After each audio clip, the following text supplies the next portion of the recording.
colectiva es la dignidad de la colectiva.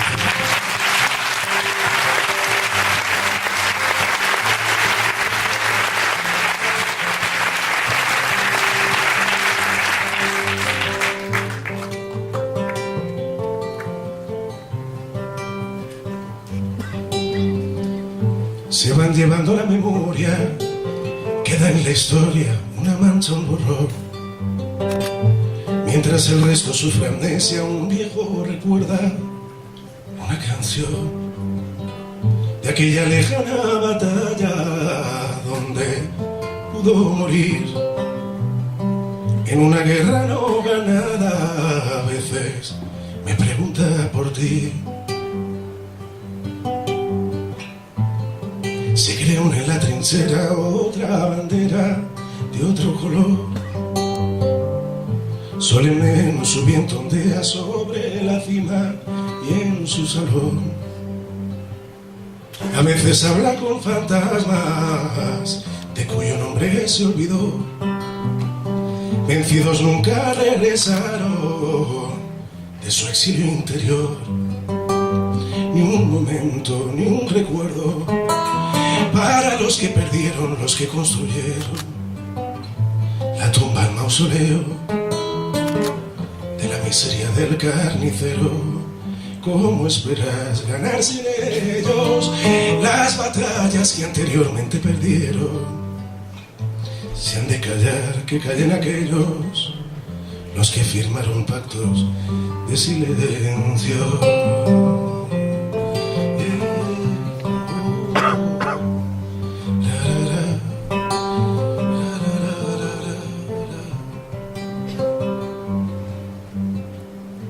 Tratan de convencerlo, abuelo, las explosiones han terminado.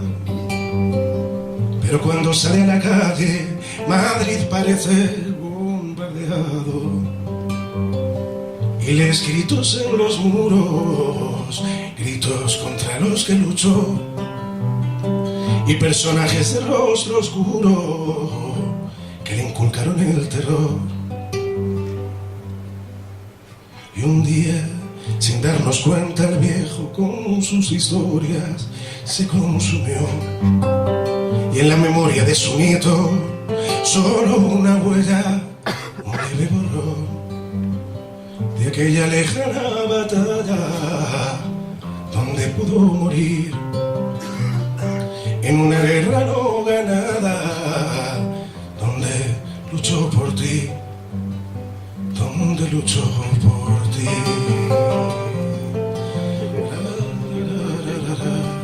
Donde luchó por ti.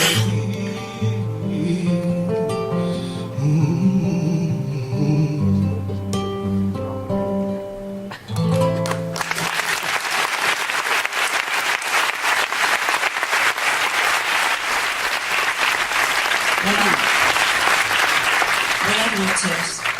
Estoy en este escenario para hablar del honor. Yo me llamo Remedios Palomo y mi abuelo era el alcalde del Arenal, en la provincia de Ávila, el 18 de julio de 1936. Lo fusilaron en la prisión provincial de Ávila el día 20 de diciembre de 1936 por acusado del delito de adhesión o de auxilio a la rebelión.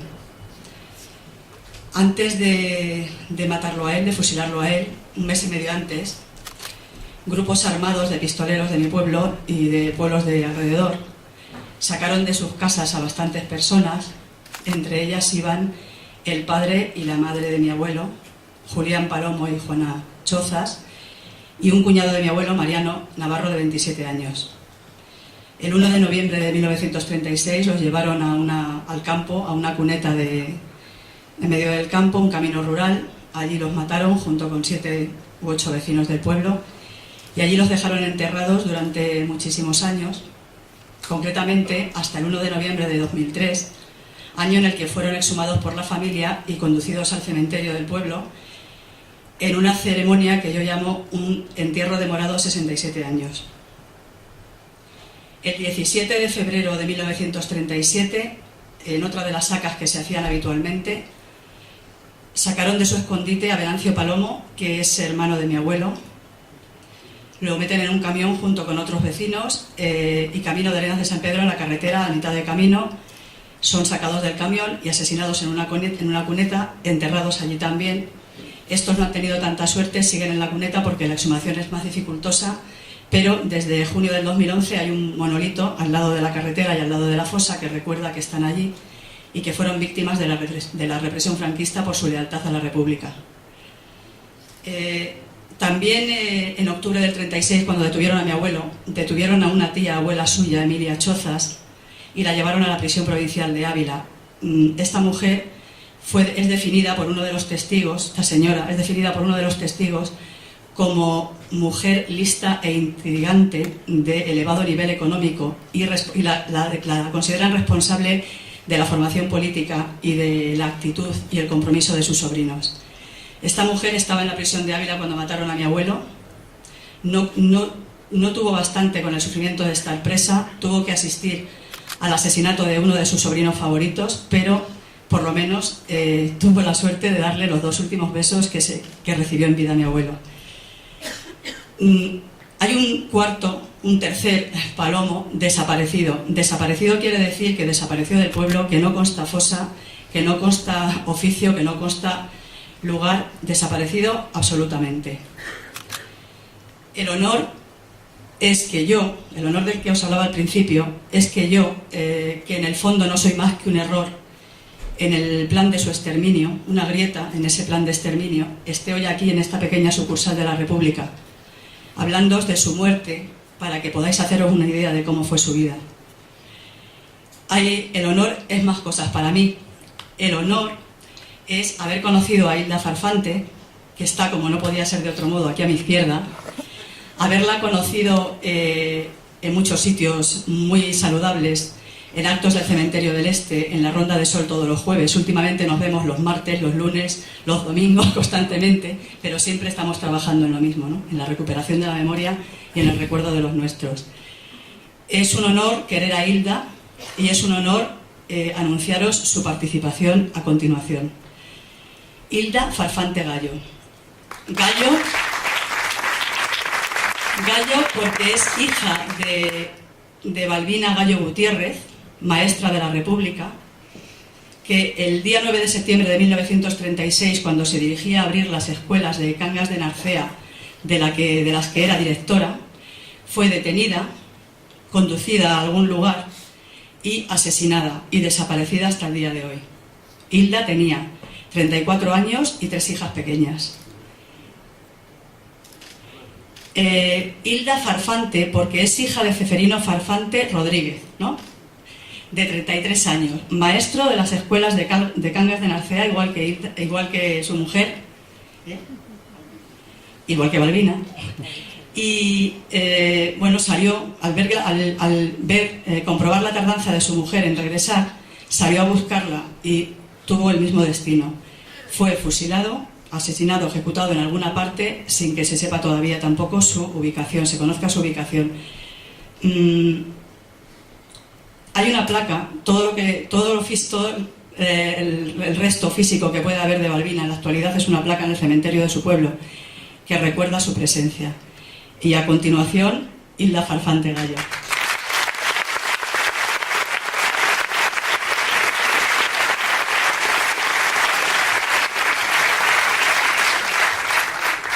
Gracias, Remedios, gracias a todos los que estáis ahí. Una cosa que me ha pasado últimamente, que es como es agridulce, pero es de haber estado y haber conocido a tantos nietos, yo digo, nietos de los republicanos muertos. Remy, Emilio, Paloma, Fue, Edi, yo sé que estáis todos por ahí, tantos y tantos. Vosotros, encuentro en vosotros una fuerza, una razón, un querer siempre estar hablando de esto. Estamos dando vueltas por la Puerta del Sol y siempre hablando de lo mismo, pero si vamos a tomar una caña, seguís hablando de lo mismo y termináis de la caña y decís hay que ir corriendo para casa que tengo que colgar en el muro no sé qué. me maravilla tanto encontrarme con gente que lucha así por la memoria. Yo por eso quiero dedicar hoy todo esto, lo que yo aquí a los nietos, a todos estos nietos, porque lo vais a conseguir. Los nietos lo van a conseguir. Emilio Silva, que lleva peleando los 11 años más que llevo yo.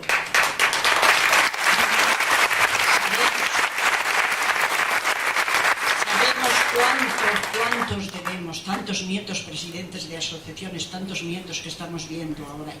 Y yo estoy segura, lo sé, que vosotros, con vuestra fuerza, con vuestro amor, con vuestra razón, lo vais a conseguir. Porque además, os pasa una cosa, no tenéis miedo.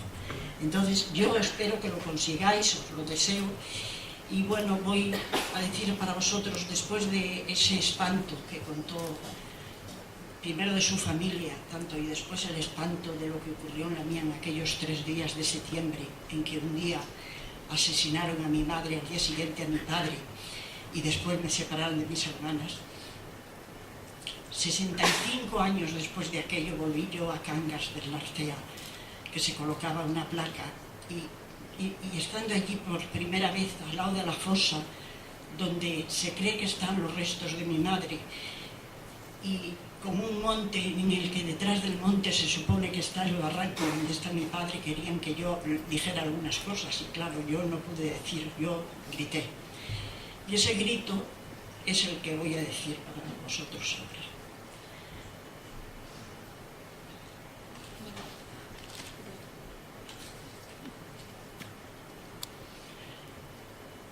Grito en primer lugar por ellos, por su injusta, terrible y cobarde muerte.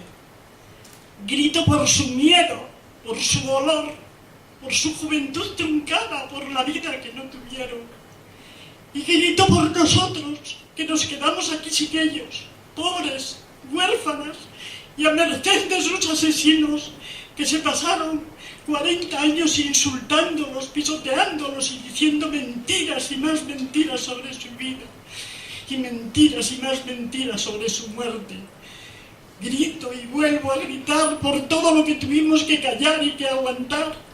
Y grito por las viudas y las madres y tantos familiares que vivieron y murieron con la boca bien apretada para que no se les escapara este mismo grito nuestro.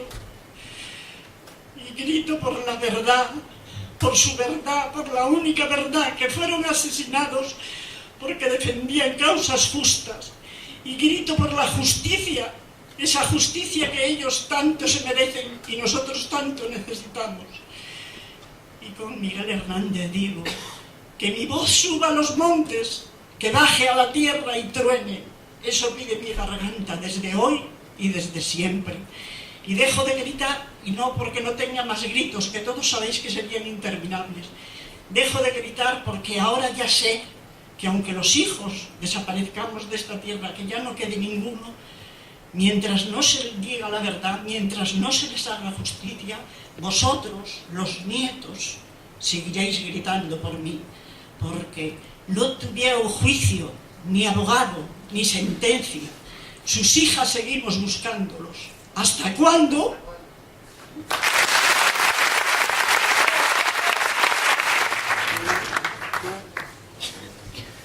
Buenas noches, amigos. Me parece que soy el último. Está bien que los poetas seamos los últimos. Como todo el mundo sabe, los poetas, decía Cortázar, son gente muy desagradable. Y son fundamentalmente desagradables porque son testigos. Pero más desagradables todavía porque son testigos que no están dispuestos a ir a testificar contra nadie. Pero están ahí, por eso son doblemente desagradables. En el otoño más melancólico de nuestra historia, a comienzos del otoño de 1936, en mi pueblo, en Villafranca del Bierzo, fusilaron a un hombre bueno. Era amigo de mi abuelo. Mi abuelo era un humilde sastre. Le había comenzado a hacer un traje de Mahón para las fiestas del Cristo. Nunca llegó a estrenarlo su amigo. Aquel hombre lo sacaron de su casa una noche y tuvieron que pasar casi 70 años para que volvieran los sueños pendientes de ser soñados a hacerse memoria de su alianza en la dignidad de los pueblos.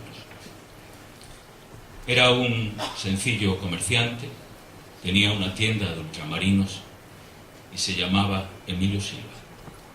Era el abuelo de Emilio Silva.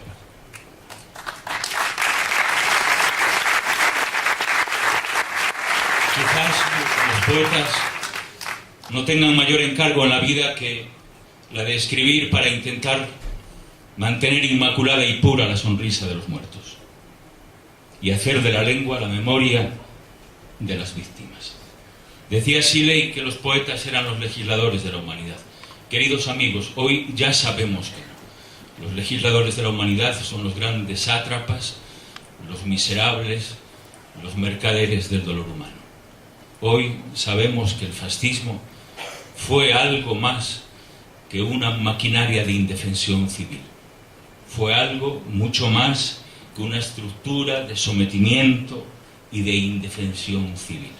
El fascismo es algo más que la legalización del crimen como conducta de Estado. Hoy sabemos que el fascismo fue la violación irreversible de los significados de la felicidad. Por eso, queridos amigos, recordar es ejercer el derecho civil que aún está pendiente de ser cumplido, el derecho civil a la sonrisa de la libertad, la de aquellos que, cargados de razón, siguen esperando en las fosas, en las canteras amargas de la historia, no un acto de redención,